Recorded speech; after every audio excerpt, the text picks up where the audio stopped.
शब्दों के बारे में जानेंगे।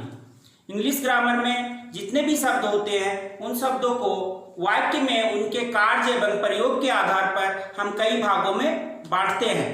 तो आइए देखते हैं कि वे भाग कौन कौन से हैं और शब्दों को हम किस रूप में बांटते हैं और ये शब्द जो है क्या कहलाते हैं। तो आइए देखते हैं कि अंग्रेजी के सारे शब्दों को किसी वाक्य में उनके कार्य के अनुसार 8 भागों में विभाजित किया गया है। इनमें से प्रत्येक भाग को हम पार्ट्स ऑफ स्पीच कहते हैं। तो यहाँ हम लोगों ने देखा कि अंग्रेजी में जितने भी शब्द हैं उन शब्दों को किसी वाक्य में उनके कार्य के अनुसार 8 भागों में बांटा जाता है और इसका प्रत्येक भाग जो है पार्ट्स ऑफ स्पीच कहलाता है। तो पार्ट्स ऑफ स्पीच के तहत हम क्या क्या देखते हैं? पार्ट्स ऑफ स्पीच अर्थात शब्द भेद। इसके तहत हम सबसे पहले देखते हैं नाउन अर्थात संज्ञा, इसके बाद प्रोनाउन अर्थात सर्वनाम, इसके बाद वर्ब अर्थात क्रिया, इसके बाद एडजेक्टिव अर्थात विशेषण, इसके बाद एडवर्ब अर्थात क्रिया विशेषण, इसके बाद प्रीपोजिशन अर्थात संबंधवाचक अव्यय, इसके बाद कंजक्शन अर्थात संयोजक अव्यय, इसके बाद इंटरजेक्शन अर्थात विस्मयादिबोधक अव्यय।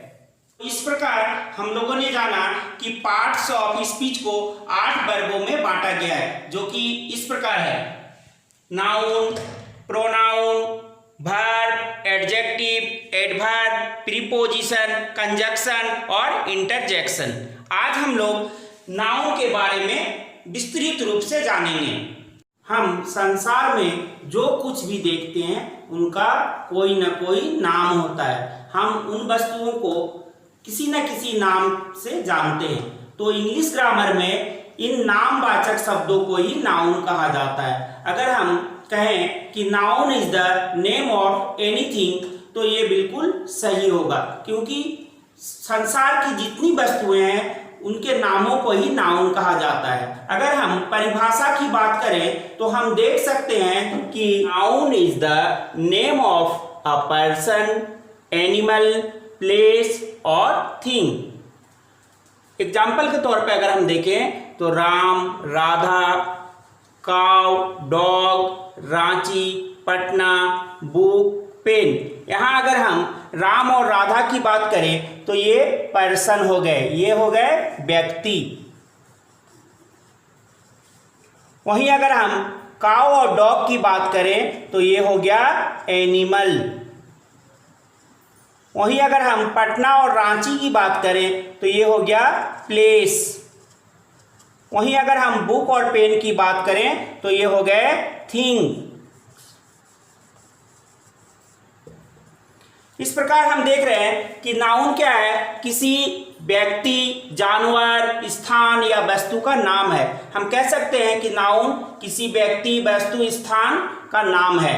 यहाँ हम अगर वाक्य में इसका प्रयोग देखते हैं तो देख रहे हैं कि राम हैज अ बुक। यहाँ पर राम और बुक ये दोनों नाउन हैं।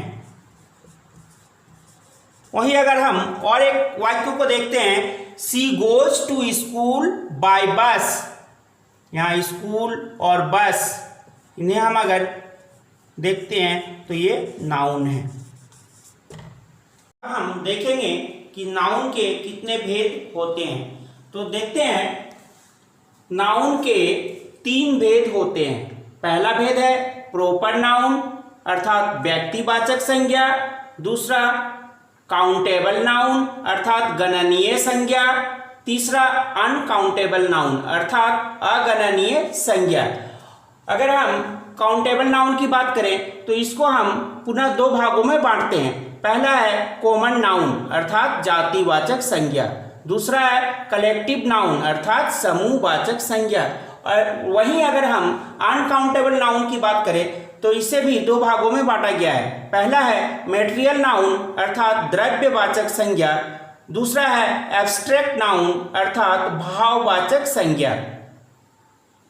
हम अगर प्रॉपर नाउन अर्थात व्यक्तिवाचक संज्ञा की बात करें तो इसके तहत किसी खास व्यक्ति का नाम आता है। वहीं अगर हम काउंटेबल नाउन की बात करें तो यहाँ वैसी चीजें आती हैं जिन्हें हम गिन सकते हैं। वहीं अगर हम अनकाउंटेबल नाउन की बात करें तो यहाँ वैसी चीजें आती हैं जिन्हें हम नहीं गिन सकते हैं। इस प्रकार हम लोगों ने देखा कि नाउन के 3 भेद होते हैं, पहला प्रॉपर नाउन, दूसरा काउंटेबल नाउन, तीसरा अनकाउंटेबल नाउन। काउंटेबल नाउन को पुनः 2 भागों में बांटा गया है, कॉमन नाउन और कलेक्टिव नाउन। वहीं अनकाउंटेबल नाउन को भी पुनः 2 भागों में बांटा गया है, मैटेरियल नाउन और एब्स्ट्रैक्ट नाउन। तो आइए अब हम नाउन के इन भेदों को एक एक करके जानेंगे। तो सबसे पहले आता है प्रॉपर नाउन अर्थात व्यक्तिवाचक संज्ञा। The noun which denotes a particular person, place और thing is called proper noun.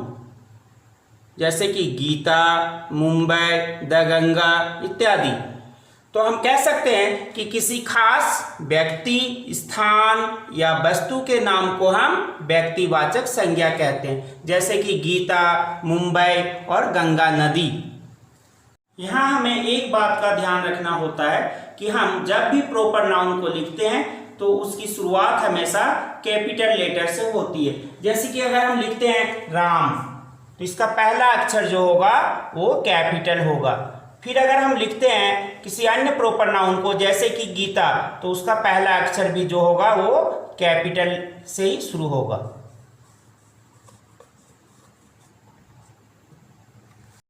अगर हम इसका प्रयोग वाक्य में देखें तो देखते हैं सी इज गीता। यहाँ वाक्य शुरू होने के पहले कैपिटल लेटर तो है ही, लेकिन बीच में प्रॉपर नाउन आने की वजह से प्रॉपर नाउन का जो पहला अक्षर है, गीता का जो पहला अक्षर है जी, वो भी कैपिटल है। I am going to Ranchi, यहाँ रांची का आर अक्षर पहला अक्षर जो है वो कैपिटल है। ही लिव्स इन मुंबई, यहाँ मुंबई का पहला अक्षर जो है ये भी कैपिटल है। तो इस प्रकार हमने प्रॉपर नाउन के बारे में जाना। अब देखते हैं काउंटेबल नाउन अर्थात गणनीय संज्ञा। The noun which can be counted is called countable noun. Example cat, dog, mango, chair. तो इन चीज़ों को हमने देखा कि कैट, डॉग, मैंगो, चेयर इन्हें हम गिन सकते हैं। तो जिन चीज़ों को हम गिन सकते हैं उन्हें ही हम काउंटेबल नाउन कहते हैं। काउंटेबल नाउन के पार्ट को अगर हम देखें तो इसमें आता है कॉमन नाउन। कॉमन नाउन के बारे में आइए चर्चा करते हैं। कॉमन नाउन अर्थात जातिवाचक संज्ञा। The noun which denotes common persons, places और things is called common noun. अर्थात वैसा नाउन जिससे पूरी जाति का बोध हो वह जातिवाचक संज्ञा कहलाता है, जैसे बॉय, गर्ल, बुक इत्यादि। यहाँ पर कभी कभी हम लोग कॉमन नाउन और प्रॉपर नाउन के बीच कंफ्यूज कर जाते हैं। तो इस कंफ्यूजन को दूर करने के लिए आइए देखते हैं कि कॉमन नाउन और प्रॉपर नाउन के बीच क्या डिफरेंस है। कॉमन नाउन के तहत हम एक सेंटेंस लेते हैं, ही इज अ बॉय। यहाँ बॉय है, ये कॉमन नाउन है। I live in a town, मैं एक शहर में रहता हूँ। तो पहला वाक्य को हमने देखा कि ही इज अ बॉय, वह एक लड़का है। वह लड़का कौन है ये पता नहीं चल रहा है। I live in a town, मैं शहर में रहता हूँ, लेकिन किस शहर में रहता हूँ उसका नाम नहीं पता चल रहा। तो यहाँ बॉय और टाउन जो है वो कॉमन है, इसलिए इसे कॉमन नाउन कहेंगे। इसी को अगर हम देखते हैं कि दैट बॉय इज राम, वह लड़का कौन है, राम है। यहाँ उसकी पहचान हो रही है राम के रूप में, ये खास हो गया। फिर आगे हम देखते हैं आई लिव इन मुंबई, मैं कहाँ रहता हूँ, मैं मुंबई में रहता हूँ। तो ये भी उस शहर की पहचान हो गई। तो इस प्रकार हम कॉमन नाउन और प्रॉपर नाउन के अंतर को समझ सकते हैं। जहाँ कॉमन नाउन से पूरी जाति का बोध होता है, वहीं प्रॉपर नाउन से किसी खास व्यक्ति, वस्तु या स्थान के नाम का बोध होता है। हम अगर काउंटेबल नाउन के दूसरे भेद अर्थात कलेक्टिव नाउन को देखें तो हम देखेंगे कि कलेक्टिव नाउन अर्थात समूहवाचक संज्ञा। The noun which denotes a group of person and collection of things is called collective noun. तो यहाँ हम देख रहे हैं कि वह ऐसा नाउन जिससे किसी ग्रुप अर्थात झुंड या बहुत सारे लोगों का बोध हो रहा है तो वो कलेक्टिव नाउन कहला रहा है। जैसे कि फैमिली, क्राउड, हर्ड, टीम इत्यादि। वाक्य के रूप में अगर हम देखें तो हम देखते हैं कि India has a large army. यहाँ हम देख रहे हैं कि India has a large army. यहाँ आर्मी ये झुंड है तो ये कलेक्टिव नाउन होगा। इसी तरह हम आगे देखते हैं ए टीम ऑफ प्लेयर्स। यहाँ team collective noun. A bundle of sticks, यहाँ बंडल कलेक्टिव नाउन के रूप में है। अ लाइब्रेरी ऑफ बुक्स, यहाँ लाइब्रेरी कलेक्टिव नाउन के रूप में है। हर्ड ऑफ कैटल, यहाँ पर हम हर्ड कलेक्टिव नाउन के रूप में है। अ बंच ऑफ फ्लावर्स, यहाँ बंच जो है कलेक्टिव नाउन के रूप में है। हम देखते हैं अनकाउंटेबल नाउन, अर्थात वैसे नाउन जिन्हें हम गिन नहीं सकते। तो हम देखते हैं uncountable noun. The noun which can not B counted is called uncountable noun. Example के तौर पे हम देख सकते हैं milk, oil, water, air, rice, sand इत्यादि। तो यहाँ हमने देखा कि वैसे नाउन जिन्हें हम गिन नहीं सकते हैं वो अनकाउंटेबल नाउन कहलाते हैं। अनकाउंटेबल नाउन का प्रयोग सदा सिंगुलर के रूप में होता है। यहाँ इसके पहले हमने देखा था countable noun. Countable noun singular और प्लूरल दोनों रूपों में प्रयुक्त होता है, लेकिन अनकाउंटेबल नाउन सिर्फ सिंगुलर रूप में ही प्रयुक्त होता है। अनकाउंटेबल नाउन के भाग की बात करें तो हम देखते हैं मैटेरियल नाउन, अर्थात द्रव्यवाचक संज्ञा।